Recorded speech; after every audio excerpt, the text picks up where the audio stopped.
உயிருக்கு உயிரான, உயிரினும் மேலான கண்மணி ஹாத்தமுன் நபிக்கு முஹம்மது ரசூலுல்லாஹி ஸல்லல்லாஹு அலைஹி வஸல்லம் அவர்களின் மீலாது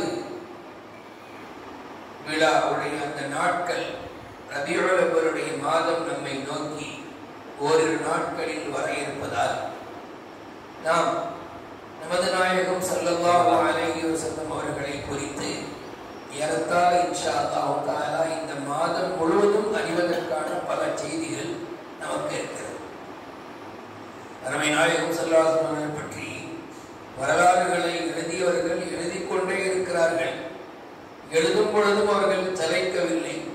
விஷயங்கள் பத்தாமல் போனதாகவோ அல்லது அவர்களுக்கு செய்திகள் கிடைக்காமல் போனதாகவோ இல்லை. பல்வேறு வரலாற்று ஆசிரியர்கள் நாயகம் ஸல்லல்லாஹு அலைஹி வஸல்லம் வரலாற்றை எழுதியிருக்கிறார்கள்.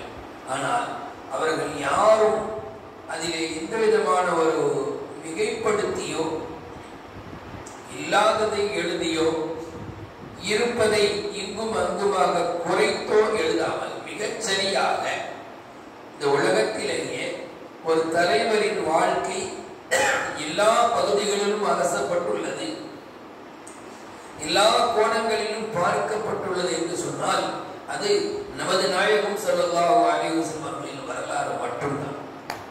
உலகத்திலே எந்த தலைவருக்கும் அப்படி ஒரு சிறப்பு இல்லை. வரலாற்றில் வாழ்வதாக இல்லை. அல்லது வரலாறு எழுதப்பட்டிருக்கும், ஆனால் அதிலே சில பகுதிகள் விடப்பட்டிருக்கும், நடுவிலே சில பக்கத்தை காணோம் என்பதோடு இருக்கும். ஆனால் நமது உயிருக்கு உயிரான, உயிரினும் மேலான கண்மணி நாயகம் ஸல்லல்லாஹு அலைஹி வஸல்லம் வாழ்க்கை பிறப்புக்கு முன்னாலிருந்தே தொடங்குகிறது. அதுதான் பெரிய ஆச்சரியம். பிறப்புக்கு முன்னாலேயே தொடங்கி நாயகம் ஸல்லல்லாஹு அலைஹி வஸல்லம் மௌத் வரை உண்டான இல்லை மௌத்துக்கு பின்பு அவர்கள் விட்டு சென்ற தலைவர்களின் வாழ்க்கை வரை இன்றைய பதிவிலே நாம் அதை காண்கிறோம். இஸ்லாமிய பெரியவர்களே, இன்ஷா அல்லாஹ் சீரத்தினுடைய தொடர் தொடங்கும் போது அது குறித்து இன்ஷா அல்லாஹ் நாம் இங்கே கலந்து பேசுவோம். இந்த வாரத்தில் நாம் பேச இருப்பது எதிர்பார்க்கப்பட்ட ஏந்தல் நபி. பிறப்பை பற்றி நாம் பேச மாட்டோம், இளமையை பற்றி நாம் பேச மாட்டோம். அதுவெல்லாம் இன்ஷா அல்லாஹ் மீலாதுடைய நாட்கள் தொடங்கும் போது அது தொடரும். இங்கே நாம் இந்த சனியிலிருந்து புதன் வரை நாம் பேச இருப்பது பெருமானார் ஸல்லல்லாஹு அலைஹி வஸல்லம் அவர்கள் முன் வேதங்களில் எதிர்பார்க்கப்பட்டார்கள். குறிப்பாக யூதர்களால் எதிர்பார்க்கப்பட்டார்கள், நசாராக்களால் எதிர்பார்க்கப்பட்டார்கள், அரபு மக்களால் எதிர்பார்க்கப்பட்டார்கள், ஜோசியர்கள், குறிகாரர்கள் இவர்களால் எதிர்பார்க்கப்பட்டார்கள், வானசாஸ்திர கலை தெரிந்த மக்கள், நுணுக்கவாளர்கள் அவர்களால் எதிர்பார்க்கப்பட்டார்கள் என்று நாம எந்தெந்த நபர்கள், எந்தெந்த கோத்திரத்து மக்கள், எந்தெந்த வேதக்காரர்கள் எதிர்பார்த்தார்கள் என்பதை நாம் இந்த வாரங்களில் தெரிந்து கொள்கிறோம். இஸ்லாமிய பிரிவுகளில் இன்னைக்கு நாம தெரிய போறது ஒரு 7 பிறப்புகள் எதிர்பார்க்கப்பட்டது. ஒரு 7 பிறப்புகளுடைய பின்னணியில ஏதேனும் ஒரு நிகழ்வு இருக்கும், ஒரு காரணம் இருக்கும், அல்லது ஒரு துஆ போன்ற ஏதாவது ஒன்று. நல்ல வழங்க ஒரு 7 பிறப்புகள், அந்த பிறப்புகளுக்கு பின்னணியில ஏதாவது ஒரு சம்பவம் இருக்கும், ஏதாவது ஒரு காரணம் இருக்கும், ஏதேனும் ஒரு துஆ போன்றவைகள் இருக்கும். உதாரணமாக ஹஜ்ரத் இஸ்மாயில் அலைஹிஸ்ஸலாத்து வஸலாம் அவர்களும் இஸ்ஹாக் அலைஹிஸ்ஸலாத்து வஸலாம் அவர்களும் இந்த 2 பேருமே இந்த உலகத்தில் பிறந்ததனுடைய பின்னணி தந்தையுடைய துஆ.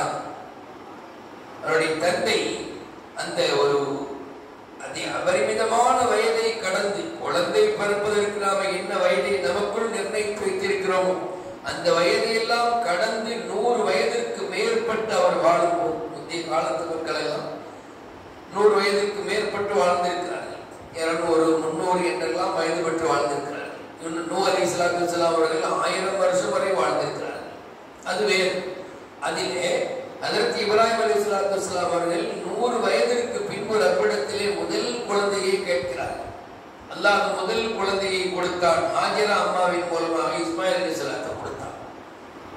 அதற்கு பின்பு அங்கிருந்து அவர்கள் பலஸ்தீனத்திற்கு வந்து விட்டார்கள் தன்னுடைய இன்னொரு மனைவி சாரா அம்மாவுடன். அவர்களுக்கும் நீண்ட காலமாக குழந்தையை யதார்த்தமாகவே 2 மனைவிமார்கள் வைத்திருக்கும் போது ஒரு மனைவிக்கு குழந்தை இருக்க மற்றொரு மனைவிக்கு குழந்தை இல்லாவிட்டால் அதுவே மிகப்பெரிய ஒரு மனதளவிலே பெரும் ஒரு தளர்ச்சியை ஏற்படுத்தும். தன்னைத்தானே நொந்து கொள்ளக்கூடிய மனோநிலையை அந்த பெண்ணிடத்தில் உண்டாக்கிவிடும். ஒரு நபி தன் மனைவி அப்படி இருப்பதை விரும்பவில்லை. இந்த மனைவிக்கும் குழந்தை வேண்டும் என்று ரப்பிடத்திலே துஆ செய்தார்கள். அல்லாஹ் தஆலா இஸ்ஹாக் அலைஹிஸ்ஸலாம் என்கிற அற்புதமான குழந்தையை சாரா அம்மாவுடைய வயிற்றில் அல்லாஹ் பிறக்கச் செய்தான். அந்த நிகழ்வை குர்ஆன் சொல்லும் போது சாரா அம்மா எந்த நிலையில இருந்தாங்க, அந்த மலக்குகள் சுப செய்தி சொன்ன போது சாரா அம்மா அதை எப்படி எதிர்கொண்டாங்கன்னு சொல்லும் போது வம்ரஅத்துஹு காயிமத்துன் ஃபதஹிகத் ஃபபஷர்னாஹா பிஇஸ்ஹாக். இப்ராஹிம் அலைஹிஸ்ஸலாமுடைய மனைவி அங்கே நின்று கொண்டிருந்தார்கள். அவர்கள் அந்த நேரத்தில் அதை கேட்டு, எனக்கு குழந்தையா?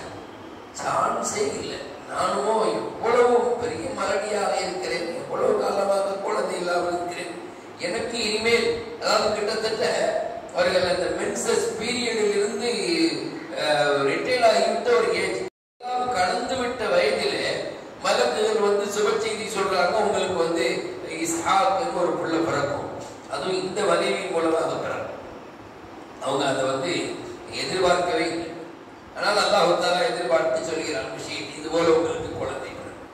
அதற்கு பின்பு அல்லாஹ் அவர்களுக்கு அந்த கர்ப்பப்பையிலே வரவேண்டியதை வரவழைத்து பின்பு அவர்களுக்கு அல்லாஹ் இஸ்ஹாக் அலைஹிஸ்ஸலாமை கொடுத்தான். அப்ப இஸ்மாயிலும் இஸ்ஹாக்கும் எதிர்பார்க்கப்பட்ட ஒரு மனிதன். அல்லாஹ்வுடைய ரசூல், இன்னொரு ரசூல் துஆ செய்ய பிறந்தார்கள்.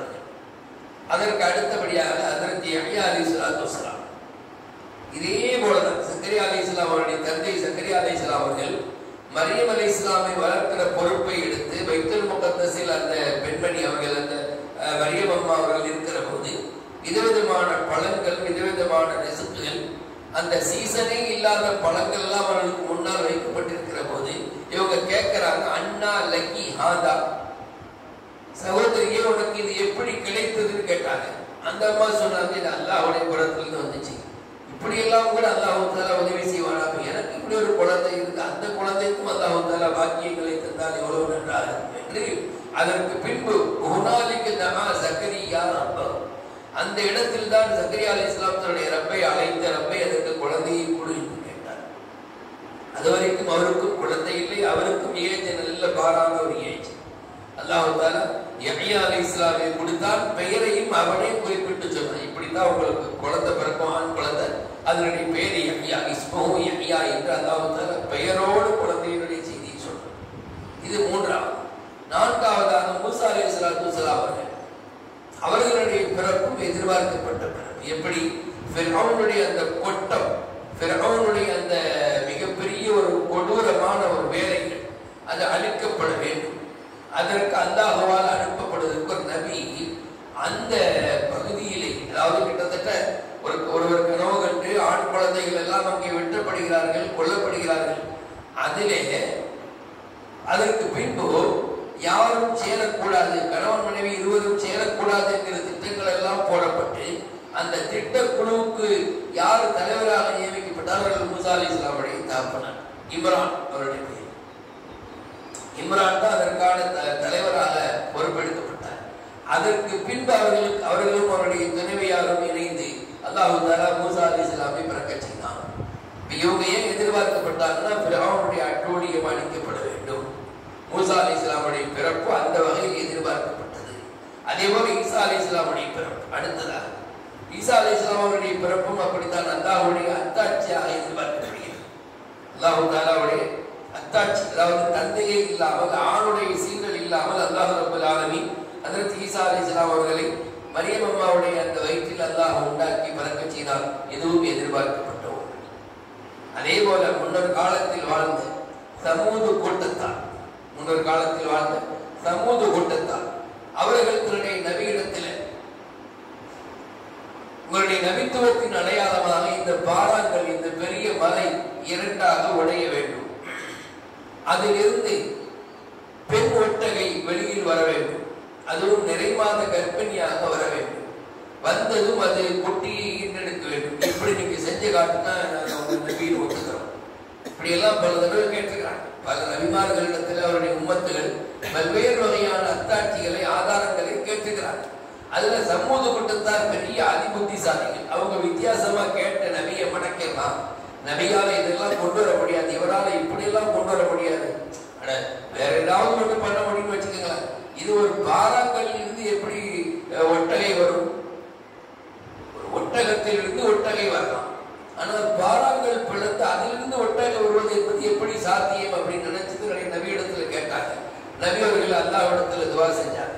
அல்லாஹ் சொன்னா நான் தாரேன், ஆனால் அந்த ஒட்டகைக்கான முழு மரியாதையை இவங்க தர்றாங்களான்னு இவங்கள்ட்ட நீங்க கையெழுத்து போட்டு வாங்கி தர்றதா இருந்தா நான் இந்த பாறாங்கல் இருந்து ஒட்டகத்தை வெளியே கொண்டு வரேன். அப்படி இவங்க தரலன்னு சொன்னா இவங்களுக்கு அல்லாஹ் உண்டுங்கிறது எப்பவே சொல்லியிருக்கு அப்படின்னு சொல்லிட்டு அல்லாஹ் அந்த பாறாங்கல் பிளந்து அதிலிருந்து பெண் ஒட்டகை சினையோடு வந்தது, நிறைமாத கற்பனையோடு வந்தது என்று வரலாறு பேசுகிறார். அவர்களும் அந்த ஒட்டகையும் எதிர்பார்க்கப்பட்ட ஒரு வெளியாக. ஏழாவதாக அதற்கு ரசூலுல்லாஹி ஸல்லல்லாஹு அலைஹி வஸல்லம் அவர்களும் எதிர்பார்க்கப்பட்ட ஒரு தூது. யாரால் எதிர்பார்க்க